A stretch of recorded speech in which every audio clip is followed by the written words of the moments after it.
Let me show you guys what 1 week in the History Bible Literature for Sonlight would look like. So I am using a very old curriculum. I think it's 10 years old. It's called Core A, but it is similar to the Intro to the World Cultures for HBLK. So if you're looking at that curriculum, this flip through will help you. We're using very similar books, and the actual way that it's structured is also exactly the same. So hopefully this will help you guys.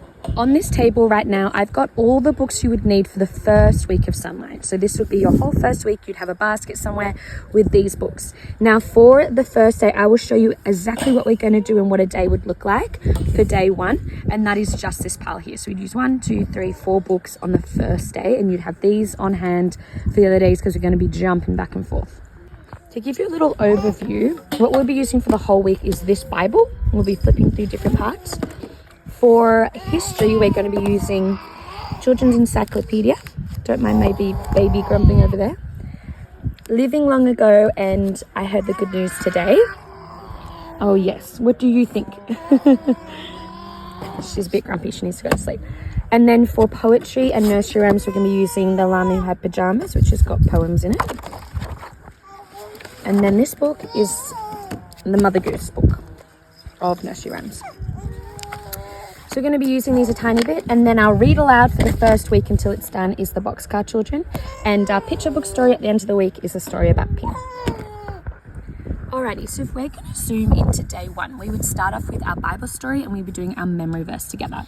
So to look at exactly what that would be, to see how much time you're committing, we go over to the Bible. So we've got pages 10, 11, 12, so we would finish that story. Then we've got our history element, which is just these 2 pages. We could dive so deep into this. I'm going to use so much of this as a foundation, and then we're going to bring out our own dinosaur books, and we could do even a dinosaur project. So much you could do, but we would be reading these 2 pages with the discussion questions in here. After that, at lunchtime, we're going to have our 1 poem from our Pajama Llama. Read 1 chapter in this book.